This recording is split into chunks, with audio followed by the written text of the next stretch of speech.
Bonjour à tous et à toutes, c'est Sébastien Ferpac, votre consultant SEO sous WordPress. Et aujourd'hui, je reviens sur Screaming Frog, puisqu'on m'a posé pas mal de questions. Et je m'aperçois bien évidemment que mes tutos sont loin d'être complets. Donc je continue ma série de vidéos. Et aujourd'hui, je vais continuer à analyser un nouveau site en construction. Je m'aperçois qu'il y a encore pas mal de problèmes techniques à corriger. Une fois l'analyse lancée, que vous avez récupéré un maximum d'URL et que cette fois-ci vous avez spécifié que vous souhaitez une analyse plus poussée des contenus en JavaScript, on lance un audit et on s'aperçoit qu'il y a des problèmes qui sont apparus. Une fois l'analyse faite, vous allez sur la droite et vous cliquez sur l'onglet Problèmes. Ici, on va focaliser sur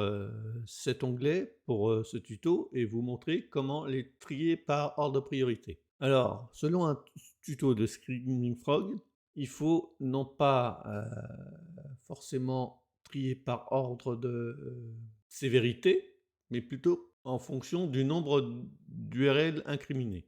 Donc vous avez un menu déroulant, vous avez un sous-onglet qui s'appelle URL qui vous permet de classer en ordre décroissant pour définir les règles de priorité. On s'aperçoit que même si le site a un certificat SSL valide et que la plupart des URL sont HTTPS, il y a des problèmes qui devraient être résolus. Par exemple, en termes de sécurité, on s'aperçoit que par défaut, après installation d'un certificat SSL en mode gratuit sans pousser les règles de sécurité, que la quasi-totalité des pages, si ce n'est pas la totalité, manque encore quelques règles de sécurité. 1, 2, 3, 4, 5. Celles-ci ne sont qu'à titre d'avertissement, mais pour un site qui serait très important ou qui contiendrait des données sensibles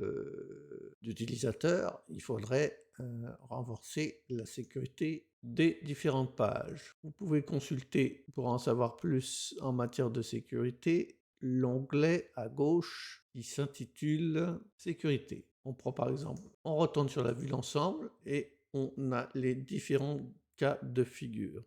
D'ailleurs, on s'apercevra plus tard qu'il y a un autre problème de sécurité, nous y reviendrons. L'autre problème, c'est l'intégration de certains fichiers en JavaScript génère des blocages au niveau de ressources. Alors, pour en savoir plus, vous allez dans l'onglet JavaScript, vue d'ensemble, et vous prenez l'onglet, vous prenez une URL, par exemple, et vous allez dans l'onglet Page rendue. Vous pouvez visionner, à titre d'exemple, pour une simulation sur mobile, comment Screaming Frog a réussi à analyser la page. Bon, le site semble responsive sous ce format simulé. Cependant, la ressource est bloquée. Quelle est la ressource bloquée? En fait, il s'agit d'un lien invalide de type 404. Alors, pour détecter où est ce lien, on retourne sur code de réponse et on s'aperçoit qu'il y a pas mal de 404 à régler. Si vous voulez focaliser uniquement sur les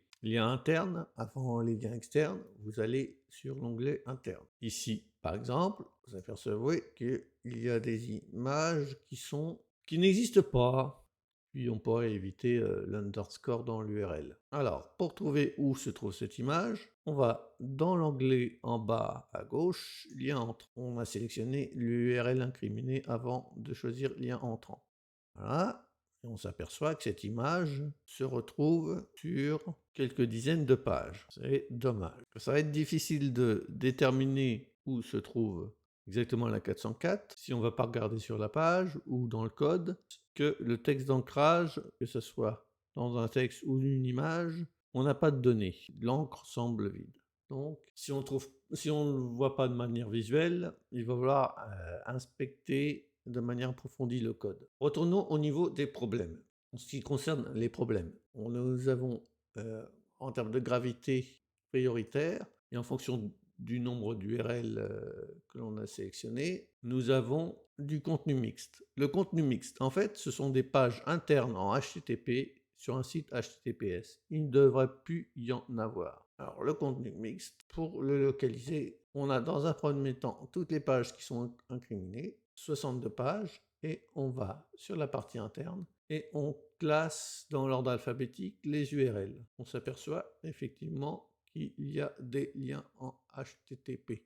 Voilà, ça c'est typique d'un problème de thème qui est mal codé. Donc, la solution la plus facile, mais que je ne recommande pas, c'est d'utiliser un plugin du style Really Simple SSL. Vérifiez tout d'abord qu'il est compatible avec votre version de WordPress. À l'heure où je fais cette vidéo, c'est le cas. Donc voilà. Je ferai sans doute une autre vidéo en guise de tuto où je vous enverrai plutôt sur celui d'un confrère. On remarque qu'il y a beaucoup de liens sortant sur certaines pages qui n'ont pas comme support, comme encre. On a la liste des URL qui sont incriminées, ici 62. On regarde au niveau des liens sortants et on revoit ici si c'est important. Alors, faire un lien externe optimisé vers Facebook, aucun intérêt. Donc voilà, c'est pas trop grave. Peut-être à la rigueur, non.